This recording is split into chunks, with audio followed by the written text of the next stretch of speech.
It's on. We're doing. Oh, there we go. Hi, everyone. Hello, everyone. Hello. Welcome to the live Q&A here on Shelley Ardley's YouTube channel. Hi, Leo. Hi, Ricky. Familiar faces. We've already got some A couple questions popping in here. Mom is just clearing the cards for us You here. can't see it because I'm doing it over on this side. She's on the DL with it here. How is everyone doing? How is Gemini season going for you so far? I was thinking about that while I was blending smoothie just now, and I was like, I wonder if everyone feels in their heads or like they're doing a lot of expansive thinking or expansive questioning, or right. I mean, it's curious. It's kind of a lot, even for us Geminis. I'm coming up on, this is my birthday week, so my birthday is the day after tomorrow. Is that right? Yeah, the day after tomorrow. 29. Yeah, and here, I'll let you start shuffling. Sure, Crystal. yeah. So yeah, this particular Gemini season, I mean, it's always, you know how it is just around your birthday, we all feel heightened energies. This year, with our political narratives, with all of the different versions of truths that are circulating on the internet, it's been increasingly challenging, I would say, in the last 6 or 8 months, like this full year of 2025, to discern what is accurate and valuable information, what is relevant, what is necessary for us to know, how much of the information is, redirecting us, taking our attention away from other things, or that these are signals that, white hats are in control of the situation. Like, it truly is getting to be so muddled and confusing. And that's one of the challenges with information overload, is that, and I don't see this getting easier in the sense of, well, now that we are looking at this expansion into AI versions of reality where people can literally create fictitious interviews, narratives, like whole realities can be uploaded and shared as if they were happening.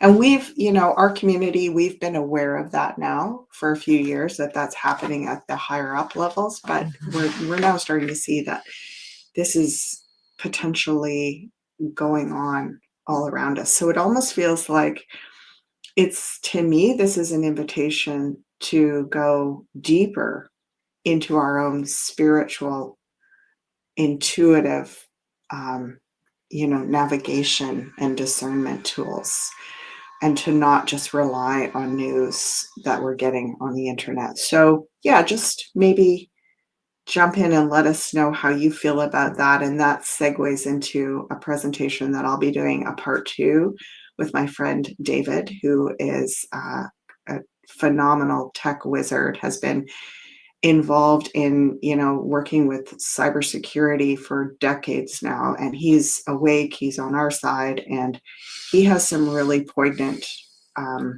points that feel like they need to be brought into this very pivotal turning point around our relationship with online sources of news, media, AI, the quantum ontology, as Cliff High says, and so on. So if you're interested in learning more about that, if you can jump onto our live, it's going to be at 5:30 p.m. Pacific time. So for those of you out in Eastern Standard Time, that's like 8:30 p.m. this evening. And yeah, it'd be great to have your voices come on there and ask some questions as well. Absolutely. He's so knowledgeable. He gets going and he's just like, oh. It's the kind of one you want to watch a few times over to get all of the information, but so highly, highly valuable to have people coming from our side really speaking to from all of these different vantage points of so much wisdom and experience with this topic. So Yeah, and he's such a Beautiful. dear. He actually sent me like 3 versions. He said he spent like over 10 hours really Yeah. deep diving and researching to prepare to chat with me. And, you know, he said, even if we don't get that many views, like the last one got like 150 views or something. And he's like, he's just really wanting to put it out there in the world and pray that it gets picked up by someone that can, you know, share it and Mhm. do something with this information. Mhm. So jump on if you're All we able to can do join is us. keep doing our best, Yeah. right? So, okay, so beautiful. Thank you all for being here. We have Linda that has joined us now. Hello, Linda. Hello, Ricky and Leo. We're going to jump right into our first question. Here we go. So I was shuffling a little bit on this already. Go ahead. Do you want to read it, Mama? I heard the USA is allowing Alberta, Canada, provinces, and Quebec to be part of USA, and Trump said yes. What do we think? What do we think on this? Okay. Let's go into what do we feel and intuit about this. We have our own thoughts, but we're going to just move a little bit beyond thought here for a minute, and that's the potency, you know, being such a thought-oriented Gemini, and having gathered so much information and research. It's curious to me what I've noticed over the years is even if I have a lot of evidence to back my perceptions and my thoughts, my analysis of things, go ahead, dear. Sometimes I'm not right, even with all that backup knowledge and information. So I've found it's part of the reason that I've been so drawn to working with divination, working with things like astrology, working with dowsing. Yeah. Is that I can use my analysis, my research brain, my big picture perspective, Gemini part of myself, but I can't just rely on that. I have to like blend that. It blends very nicely with a feminine, intuitive, like just trusting that spirit is going to give me some more information that steers me in a direction with my narrative. And sometimes I'm wrong about what I think is going on based on the evidence that I'm perceiving. How do you feel about that, Crystal? How do you feel about? I feel, especially tuning in with the work that I do so often, that there's a real understanding of the potency that the heart brings to the equation, and that our heart actually has a much greater form of intelligence coming in through that frequency and that place. And so I think that the mind is such a beautiful vehicle for information, for a gathering tool to transmute it through the heart and through the power centers down into the root, of the earth that has medicine, allowing us to like bring forth the answers from that place. And I think that any of these big topics are quite deserving of that transmission, of that transmutation. From, don't just keep it in the mind and try to control it from that place. Bring it down, feel it in the body, channel it through your power center, through your solar plexus, and give it to the earth. And then you may find that you get entirely different answers when you take the time to have that journey with it. So this is something Crystal and I struggle with personally and interpersonally because of my anxious, I want to say, default programming around there's not enough time, because I've been trained with the way my mind works to be grappling with all this data, and a lot of times the external program has said there's not enough time for any of that. You got to hurry up and make a decision. You're going to lose. If you take too long, you're going to lose. The early bird gets the worm. Mm-hmm. If you guys don't act soon enough, you're going to be left, who knows, in some kind of terrible place. So there's just so much fear programming that's built into this. And yet we don't make good choices when we're coming from that distorted, hurry up, like that white rabbit energy, right? Like, Yeah. I'm very late. And so this feels like a little bit woven in, and it's likely going to be a theme in today's live, is that, it's such huge work for me being a Gemini that's always synthesizing and gathering information and going, we don't have time. Mm-hmm. We got to hurry up and make a decision. We got to hurry up and act on what we perceive. But like Crystal says, these things, these decisions that we're making, whether it be about big political alliances, big decisions, bills that are being passed, executive orders that are being signed, big deals that are being made, these will have life-altering consequences for generations to come. Why do we allow all of this to just be rushed through? It's like there's some part of us that is still tricked by this idea that we can't say slow down. And this is something that David and I are looking at in terms of solutions. And Crystal and I have talked about this a lot as well with moving towards financial sovereignty and getting off the grid and so on. A lot of it seems like it's just delay tactics. It's just slow the heck this great big rush to something down so that we have the opportunity to actually come into alignment with the magnitude of these decisions and not just rush everything through because it's in response to, well, if we don't do that, then the other side is going to come at us. And if we don't do this, it's like somewhere humanity has to say, slow the you-know-what down.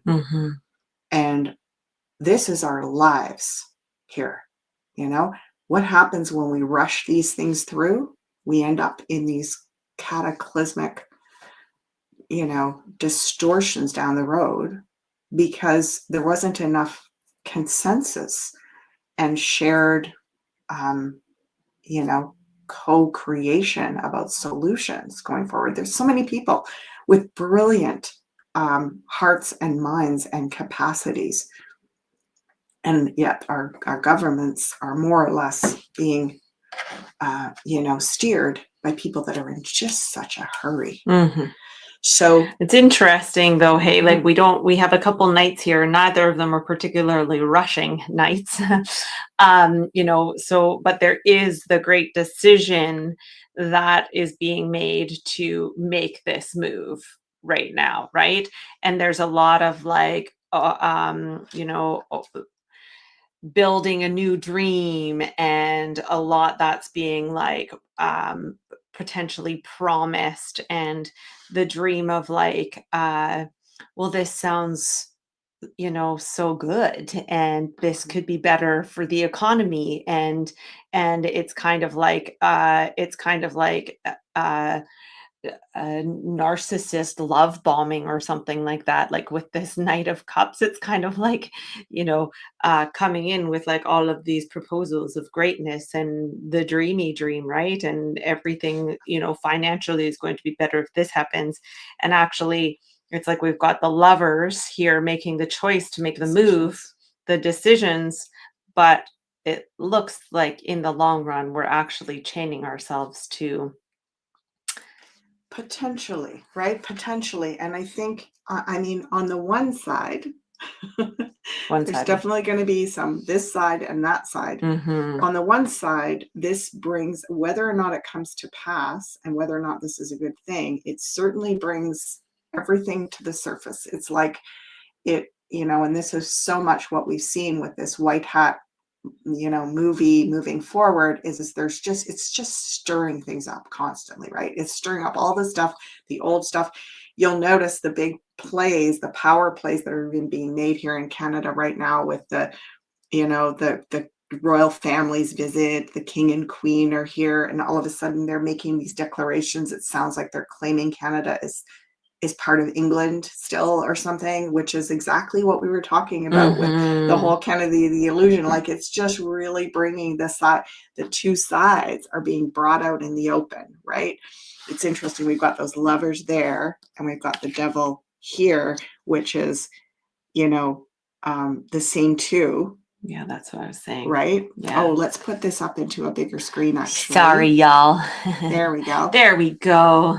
So it's almost as though this, like Crystal said, there's a lot more going on behind the scenes here, and I'm suspecting some of it could actually be about flushing this out in the open. That there is this underground connection with England and Canada, and that you'll notice as soon as this has been brought forward, all of a sudden the king and queen are over here, and they're doing all these displays that are posturing around claiming Canada.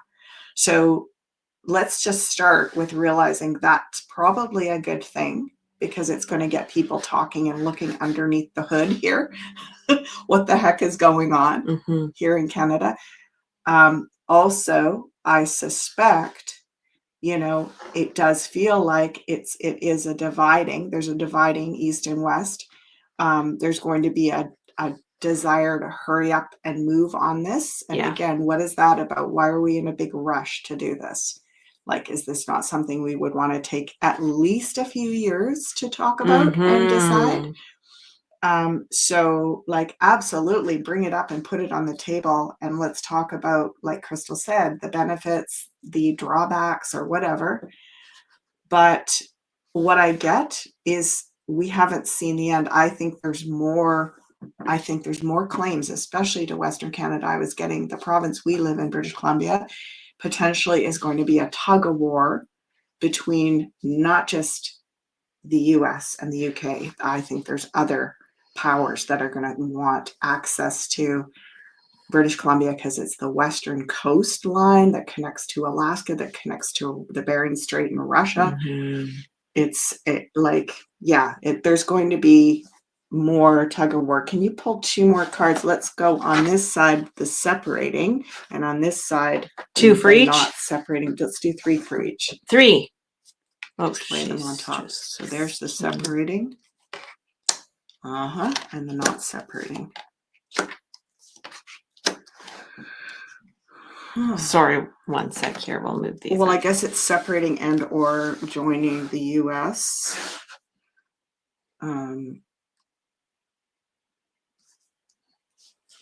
Okay, what do you feel with the separating from the rest of Canada? Interesting. I do wonder if the Queen might have something, or the United Kingdom might have something to say about that. But there may be someone that comes in that kind of throws a wrench in it and puts it on hold. Yeah, negotiations or something that still have to happen. Yeah, there's going to be, like, this is going to, again, we're going to get this topic a lot. She's a lot about the environment, so resources. There's going to be like discussions about resources. I think some of this is going to start boiling down to resources, and that's going to be a deciding factor. Does Alberta want these trade deals with the US? Like, some do, some don't. Some of the Alberta Conservatives do, some of the Alberta Conservatives don't, and and then Quebec is its own ball of wax out east. It's like I do feel like this is going to stir the pot, these talks, and I often see this like the Star Spangled Banner of the American flag. I often see that in this star card, and it does feel like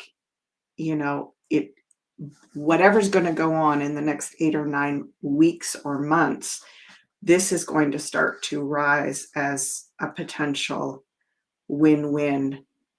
So I think we're going to have a lot of conversations, especially about environmental, resources. And then we're going to start having some serious negotiations, possibly even by the end of July, because I often see this. I often see this like the 4th of July, this card. So stay tuned. Stay tuned. Trying to pull the next one up, Mom. Sure. Let's see. Go way back up there. Mhm. Yeah. So it's just Ricky's. What there. is the thanks, and thanks for that great question, Leo. Okay, Ricky's question is, what is the worldwide percentage of humans that are awake now? And also, are those awake humans actively working on raising their spiritual vibrations now in peace? I love this question because I get often different numbers than what our mainstream media want us to believe. For sure. Yeah. Well, I think there's also so many varying degrees of awakeness. You know, there's people that have some awareness and have chosen to make decisions knowing things don't quite feel right, but they're a little, you know, they're not the ones that do all the big research and dive into all the information, you know. And then there's the middle ground people. And then there's the people that are, you know, really awake and really our community that are really deep divers and big expanders into this realm and this world. Do you want to shuffle? I'm just gonna let you choose which one goes on the top. Crystal deals with the public, the mainstream public, a lot more than I do, and I think she really has a good sense of this, just energetically.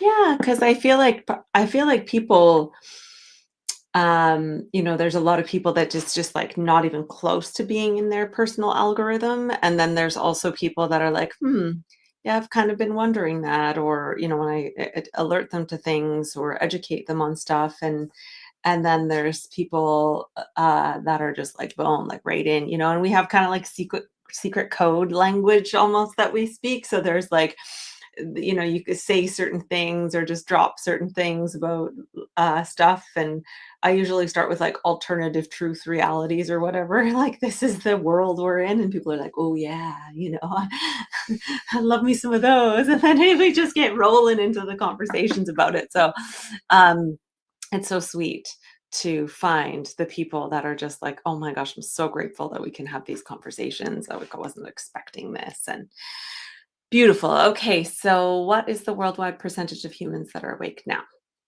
What do you think? How do we? I think a focused answer spread. Okay. Yeah. Mm-hmm. Oh, that's so nice. Yeah, maybe squish them up too. I squishing. Squish them up. I squishing. Love it. Mm. I might just hide your question, Ricky, so that we can see the cards a little better. There we go. Okay. Whoa. A king of pentacles and emperor. That's an interesting. 2 twos. And 2 twos. Okay. Well, actually, no. Yeah, 2 twos. Okay. Well, you know, half and half, like black and white, half and half. Yeah. So it feels like 50-50 is what I'm being shown here. Well, it's even interesting how many cups are showing here. 1, 2, 3. Like, but wait. Oh yeah. There was 1, 2, 3, 4, 5. So another 5. 50. Yeah. And there's about maybe 20% that are like maybe just stuck, that aren't going to budge at all. But the other, so that leaves 30% that are kind of perhaps in the process of waking up. So there's a call, right? There's a call to something greater than what we're being fed. Well, and you know, like the advice is the Emperor and the King of Pentacles. Guess what that is, folks? That is setting up systems for when they wake up for them to go into. It is like, we don't want to just wake them up and give them a bunch of scary information. We want right away to be like, look, this is how you become sovereign. This is how you get into financial freedom. Here's a template for this. Here's a template for that. Here's how you can advocate and show up at, rallies, or like, it's like, You know, here's all the people that are successfully having off-grid lifestyles in your region, here's how to detoxify the bad stuff out of your system after having the jabs or whatever, right? It's like, we want to almost have a handbook ready for them with all these links and supports, like set the system up so that they can just come in and not be overwhelmed by just information. And you can say, well, we had to go through all that. But again, I keep always seeing that was our role. Their role isn't necessarily going to be the same. They may be more interested in immediately getting involved in creating solutions and saying, you know what, I will, like, sometimes the people that come late to the game are the ones that actually can jump right in and roll up their sleeves and get working. They're not as tired. They're not as tired. Not as tired. I speak from someone who's tired a lot. Yeah, and coming from us, we're really focusing on building systems right now.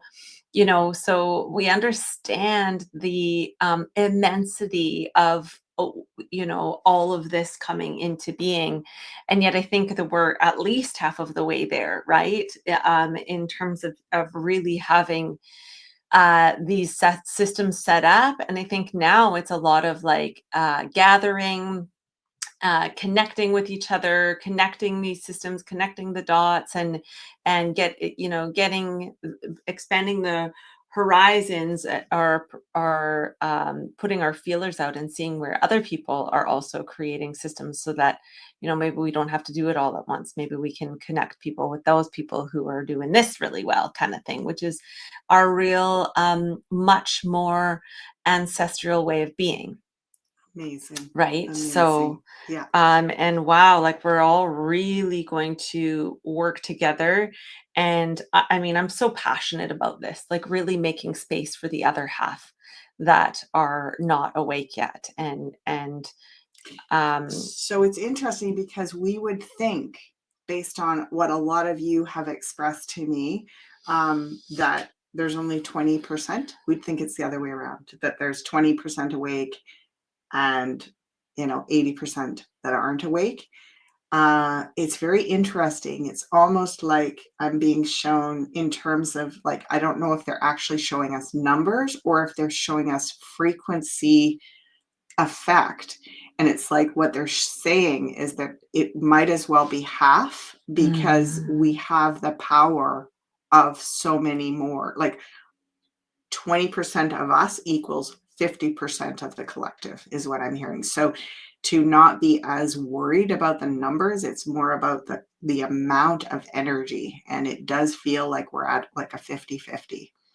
And there's another 30 that are on the fence. And that's what that feels like to me with this 8 of Cups, that we're coming up to, like, with that 30% that are still on the journey of discovery and feeling into it. And sometimes it just takes a couple conversations, a couple synchronistic conversations in a week where you're like, okay, I better check this out, or people starting to see angel numbers all the time. And they're like, what's going on? This is so woo-woo. Well, it's so interesting too, right? Like if you acknowledge something like the 100th monkey phenomena, where 1 in 100 of the supposedly, if I'm not really a huge proponent of evolutionary biology, but some aspects of it I can relate to. And this idea that if something is good for all of us, it doesn't take much to start that trend, right? So like 1 monkey out of 100 can change and up level the whole community, because it actually is bringing something that's the next evolutionary step. So in terms of the numbers, we're past halfway, like in terms of how much influence we have on the state of the world and how it's evolving. I find that very, very exciting. So encouraging. Yeah. I'm just going to go back up here, Crystal. Yeah. Now, Leo, I saw that you had a question, but I would like to take Suzanne's question because we've already done one of yours today.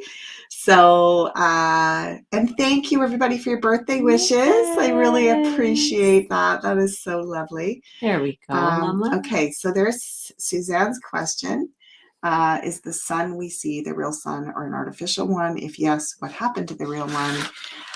Is it the one breaking down the veil, waking us up and kicking the deep state trolls to the curb? It's pretty, like, environmentally, I'm certainly kind of, I don't want to say perplexed. I'm a little bit stunned. I'm a little bit like, I look around at the natural world and I see the effects of what looks like the sun is burning things, even in the springtime here. It's like, and I don't know if I want to call it just UV. I don't know exactly what's going on, but I feel a lot of curiosity around it. So thanks for the question. Yes, I know we've looked at something similar to this before. Stuff, yeah. But I Give think her a it shuffle is, there, Mama. I think it is important to touch back in on this periodically.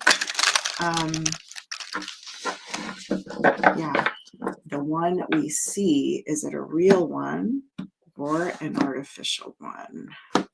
This feels like some piles. So real one, artificial one. Yes. Okay. Yeah. There you go. Okay. Real one on real the first one to the left, to the left. Okay, an artificial one.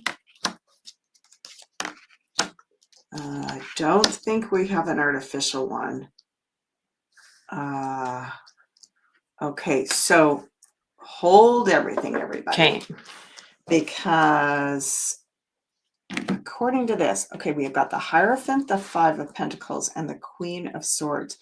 Hierophant, like someone is working with this. There's an influence, because this is like humans organizing a system. This is like a higher system of organization that is about perhaps blocking it. Yep. And doing something with the sun.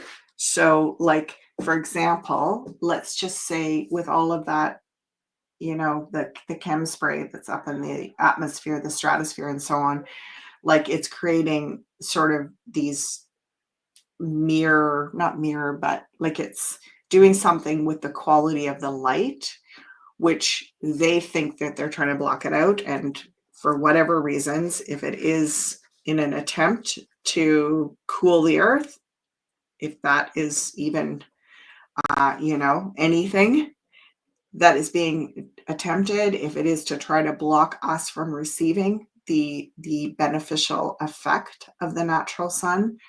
But it does feel like there has been manipulation with the natural sun, and it is being tampered with. That's what I'm getting over here. I mean, I wonder also if the moon is being tampered with.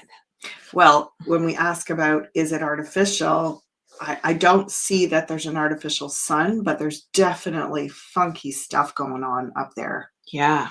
There's a lot of artificial stuff being put up. Yeah. And like Crystal said, this is potentially something to do with the moon. So there has been manipulation around reflections of the sun and what's being done with that solar energy, how it's being harnessed. I want to can we just do 3 more cards and let the sun speak? Let the sun speak. Oh, let our beautiful let's hear sun. what the sun has to say. Mm-hmm. Oh, bless the sun. Oh my gosh. Move it up a little bit. Okay. Thanks. Okay, so the sun is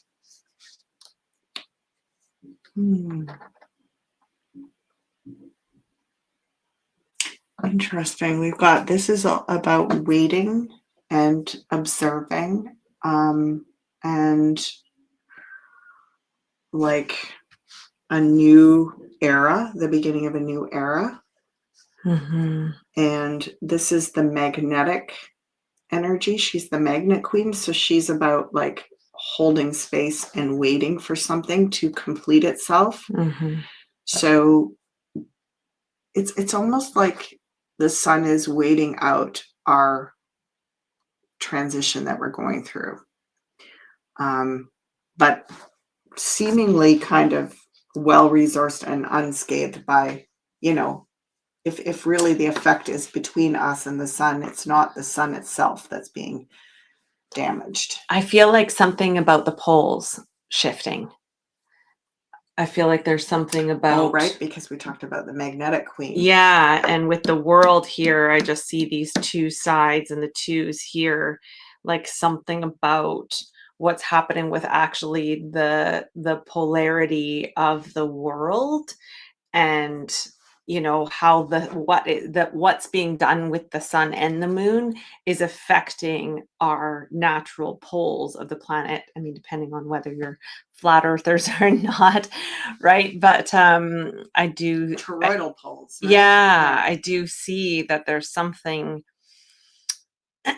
where our natural ways of connecting with source, with cosmos, with the earth, the magnetism of that is being altered from these sources that are these systems that are altering the skies, and that is, I feel like, causing certain levels of uh, uh, disorientation in our world, and that it is shifting the toroidal poles, as Mom says.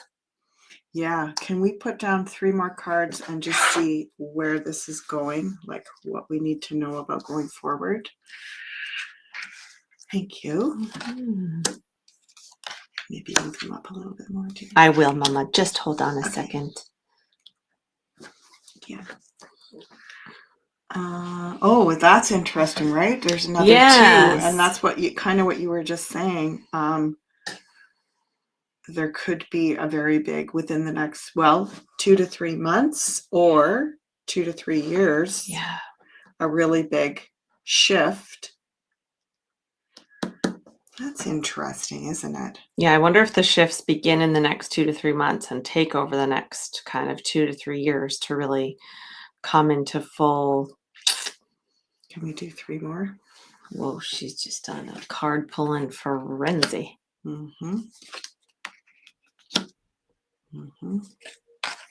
Oh, look at that. It pull whatever's coming, and if it is related to magnetic pole shift, whatever's coming is actually going to bring us to sovereignty, to come into community. It's going to bring us into a much better version of ourselves. So it does force a lot of change kind of rapidly, but it also gets people out of the old system pretty rapidly too, right? It sets the tone for the next. Yeah, like these 3 cards are very positive to come after that tower. Like the way I would read this, if this was in someone's personal reading, would be like, okay, this is going to set the new golden age tone. Whatever goes on, it's going to create the right combination of effects that literally inspire and push us. And I mean, it always kind of comes down to that for me. I feel like that often when we're often having big debates or conversations rather about what's going on in our skies and what they are doing to us, and just continuing to come back to there is purpose behind all of it, even if nefarious. It's like they've been hired to play that role, to shake us down, to wake us up, to bring us into this new golden age, because we don't want to go back to the normal. The normal wasn't ideal. it's not. And so we're having new relationships being developed with the earth and the sky and the cosmos, our Akashic records, and new levels of healing with working in bringing back our more ancient ways of connecting. That so segues into the next question Yes. here. Yeah. Thanks, Crystal. Beautiful. Lisa says, I heard there is a space ark arising from the Pacific. When will we meet them? Yes, maybe that's all the water portals I've been talking about. Hold on, I just gotta have a drink of my smoothie. If we're having a space ark, arc chat, she's like, I got to hydrate. I have things to say here.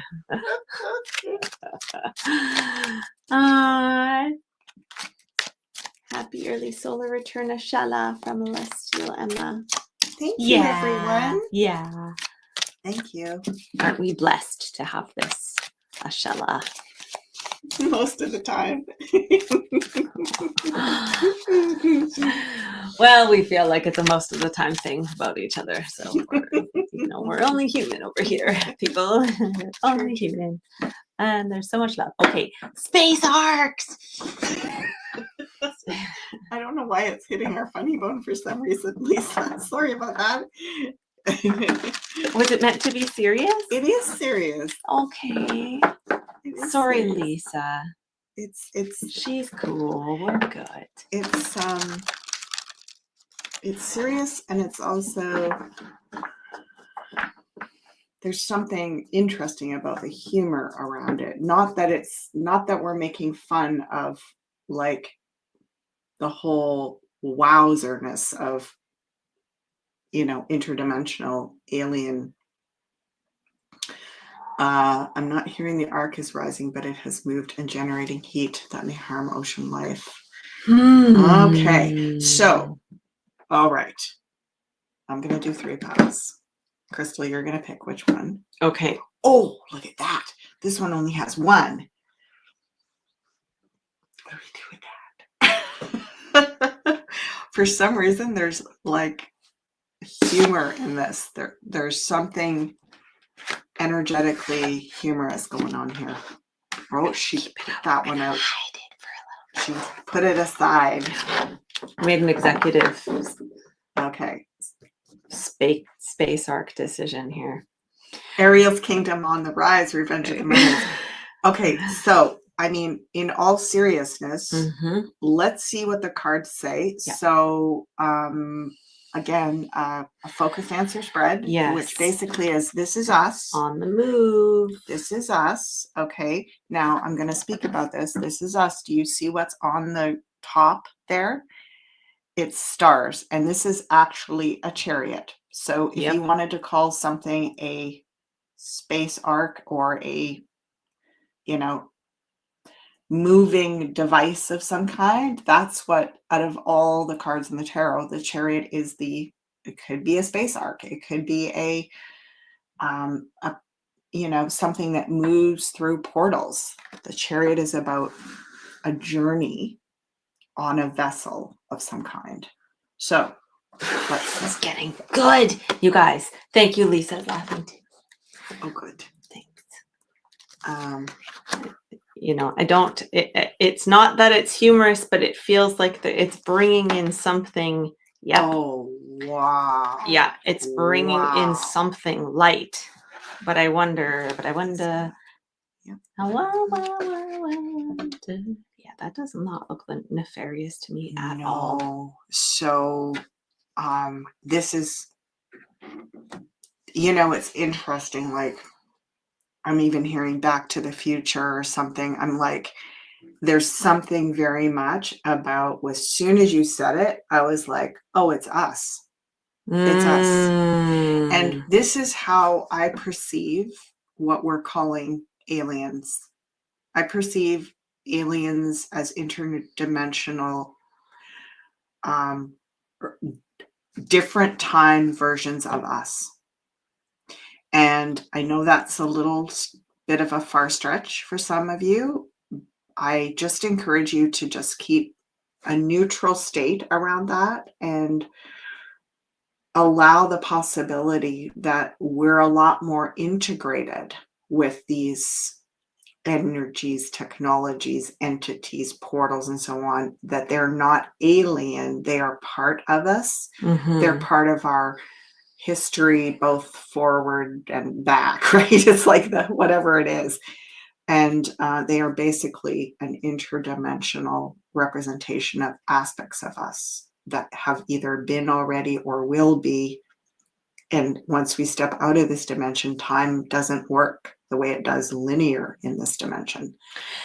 So isn't it interesting, because it feels like we've definitely been holding it down on the earth plane here for, whatever, 7,000 years or something. At least 700 years, right? But it's interesting because we've been talking a lot about the sun, and it's like we are bringing back so much of this frequency of the light and these connecting with our higher source selves. And we've got the sun and the empress here. So much value in the legacy that us humans have created, right? And I totally could see how what you were saying, Mom, is that it's like all of these different versions of us throughout time that are coming through now, because we've come to this place where we've kind of opened the access codes or hit on the right equation that is unlocking Wow. Hit the portals. Open the access codes, hit on the right equation. Mhm. So, this gets into quantum entanglement and the ontology. It's like, so yeah, the portals are in us. It's us like coming into frequency, alignment, and attunement where we're able to perceive those things again or from the future, from the past, because we are advanced enough in our metaphysical internal technology that we can resonate with those. Yeah. We can resonate with the possibility of these things rising and observing them, interacting with them. And I always say to people, before we're not rushing into this, before we go rushing towards, is it good for us? Is it bad for us? What do we do with this? Start with, what would you like the relationship to be like? It's like, what would you like to offer, as in terms of, hey, here we are. This is us humans. This is me. This is what I'm about. This is where I'm at in my spiritual growth. This is what I have to offer. These are my boundaries. I'm not interested if you are a, power dominant, manipulative, controlling, stealing energy from other life forms or dimensional beings. I don't have any time for that. I'm not open for business with that. That's a different frequency. But if this is coming in on the frequency we're holding, we can assume, and as the cards are indicating, this could be very beneficial. Very beneficial. So then if you were talking to a future or past version of yourself, what would you say? You'd be like, hello, it's so awesome to reconnect with you.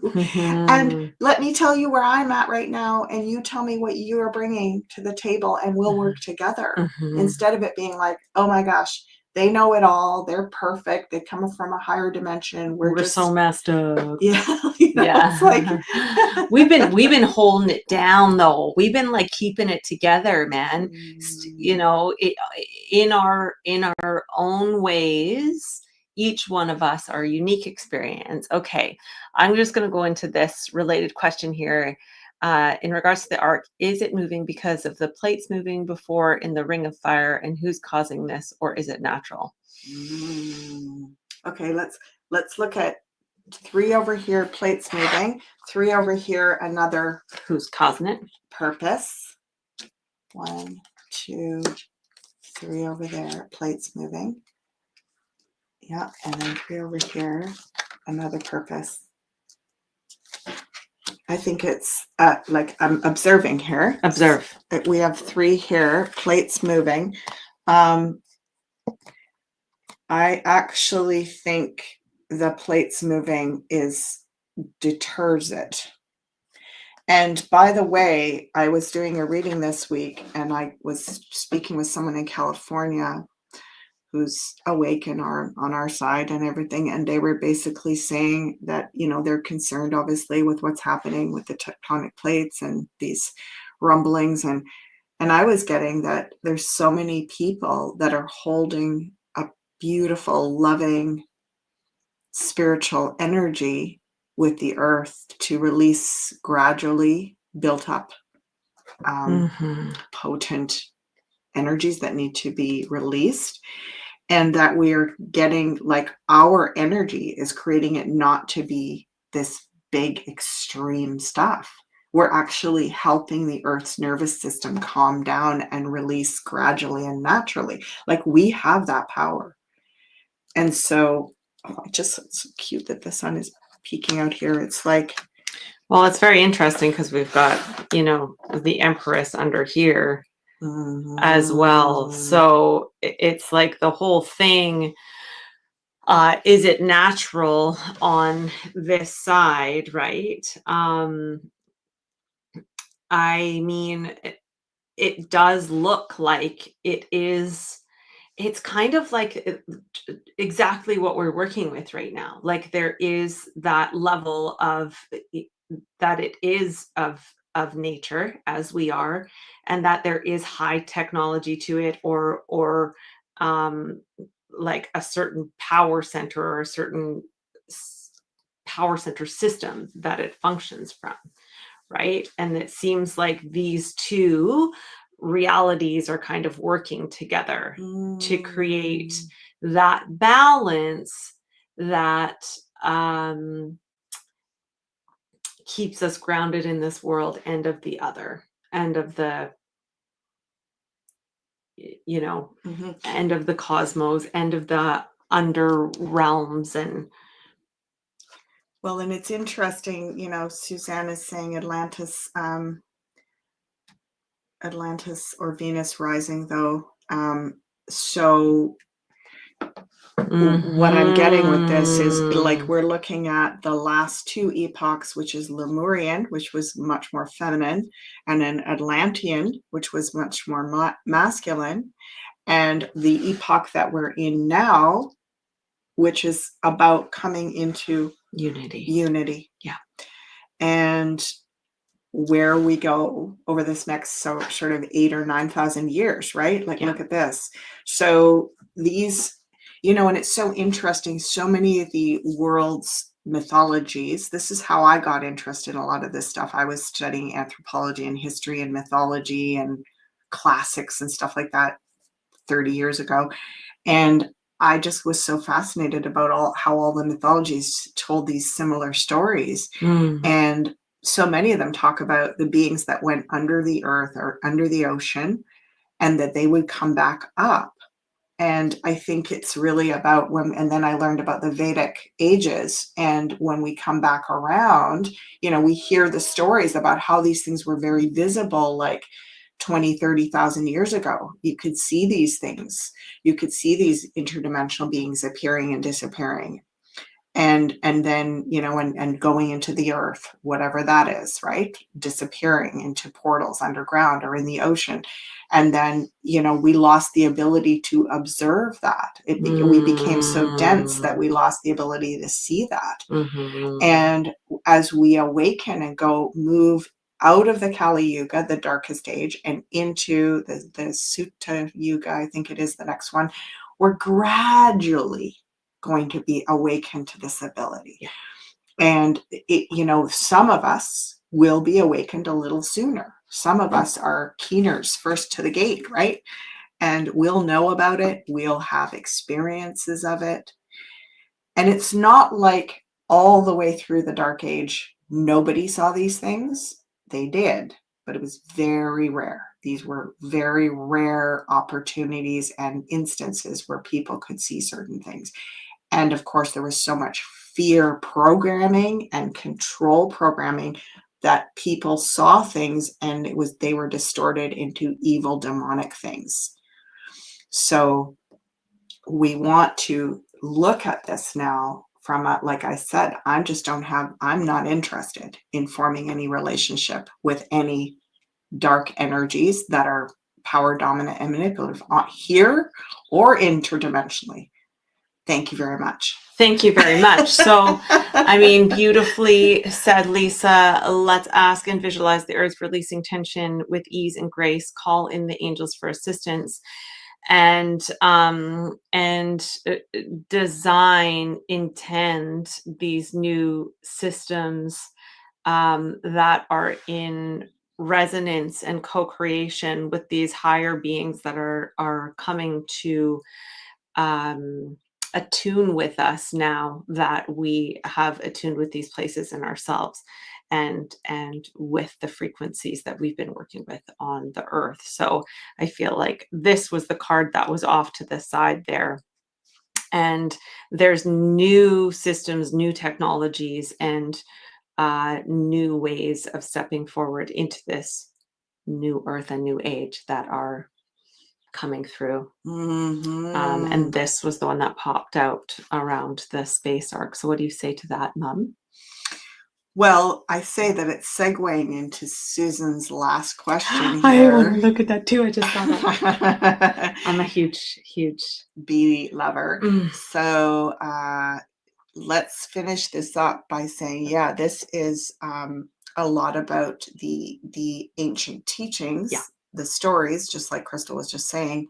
And it's sort of like an opportunity for us to, it's almost like if you were to meet someone from a different country. Let's say you were hosting like a student from a different country. Well, kind of like hosting a former or a relative from a different dimension.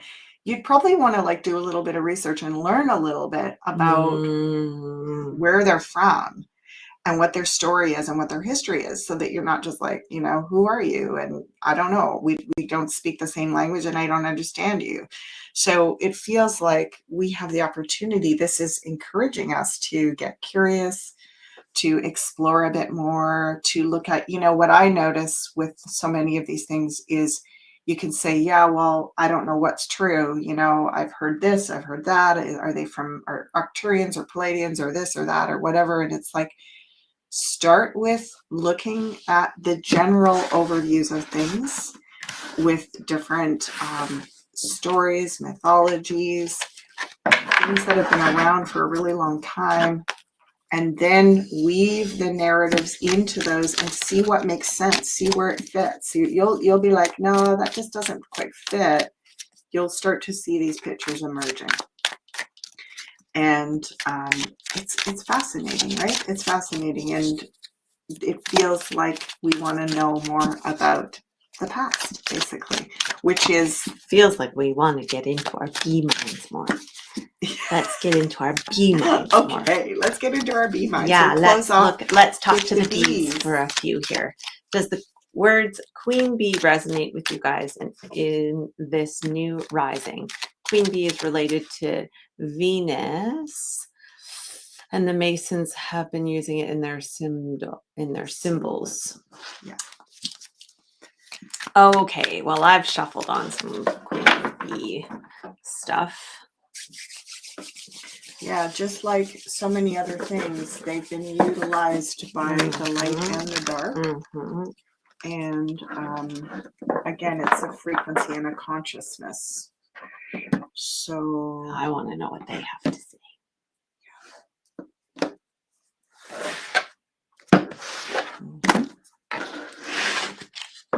3? I think so. I think 3.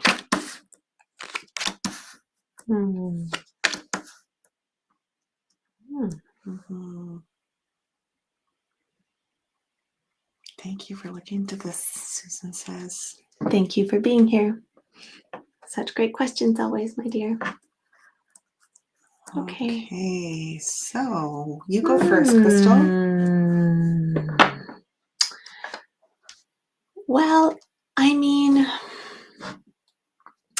something that always fascinates me, right, about the bee is its capacity to go beyond that which is, like its capacity to be able to go uh, further than you would ever expect, to be able to carry the weight of its body on its wings. Like it's continuously breaking barriers and going beyond, and showing us like the possibilities of a new world, and this like real sweetness. Oh, the sweetness, right, that we so associate with the bee, particularly the honeybee, and the working together. uh, so as we know, though, right, they have been targeted and challenged right now, and the purpose with which they came here for, they've been, gifted to this world, has been mm, challenged currently. So go ahead and speak to that, Mom. I'm going to pull a couple more here. Yeah, like the last 40 or 50 years, Yeah. they've really been going through a sort of, let's just say, depreciation, right? There we go. Yep. So I want to speak about this card for a minute first. Yes. So this card is about, it's very innocent. It's an innocence card. It's a gentleness card. And it's interesting. It is the cups that have flowers in them, which not very many of the cups do in this deck. So there's something about the connection between the flowers. These are the pollinators. It's the frequency of flowers, which is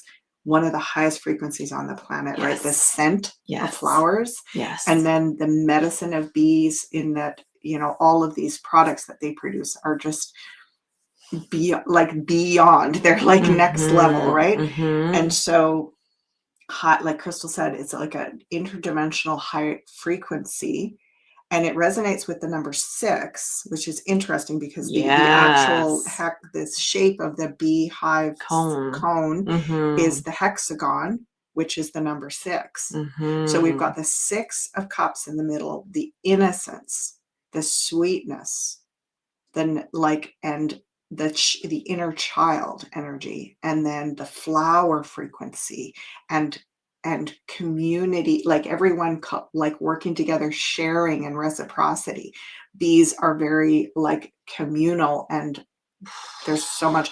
So that's the bee. And then the queen bee, right, is like being kind of protected and held as a sacred energy. But even that is getting molested, is what I'm hearing with this card.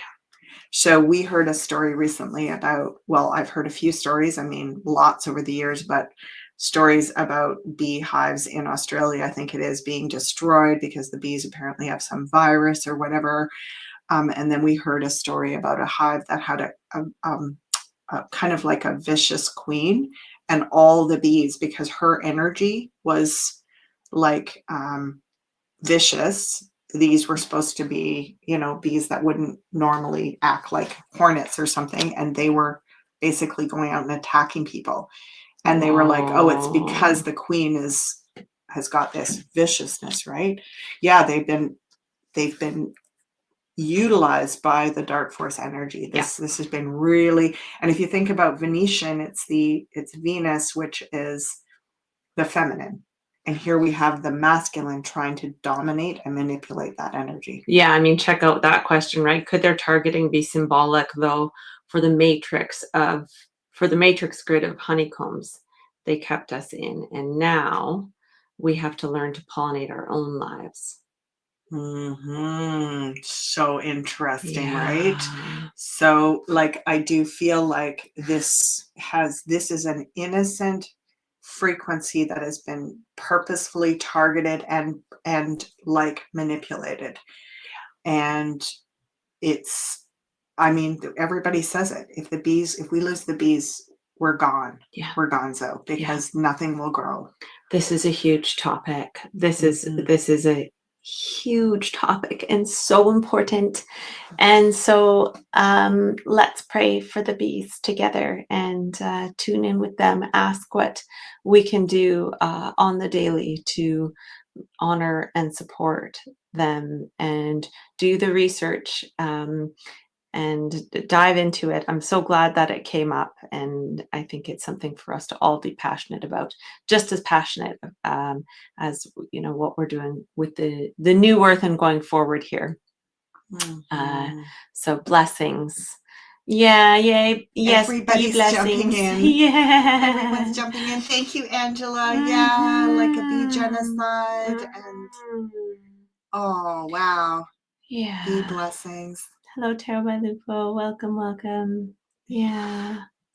Thank you all for being here today.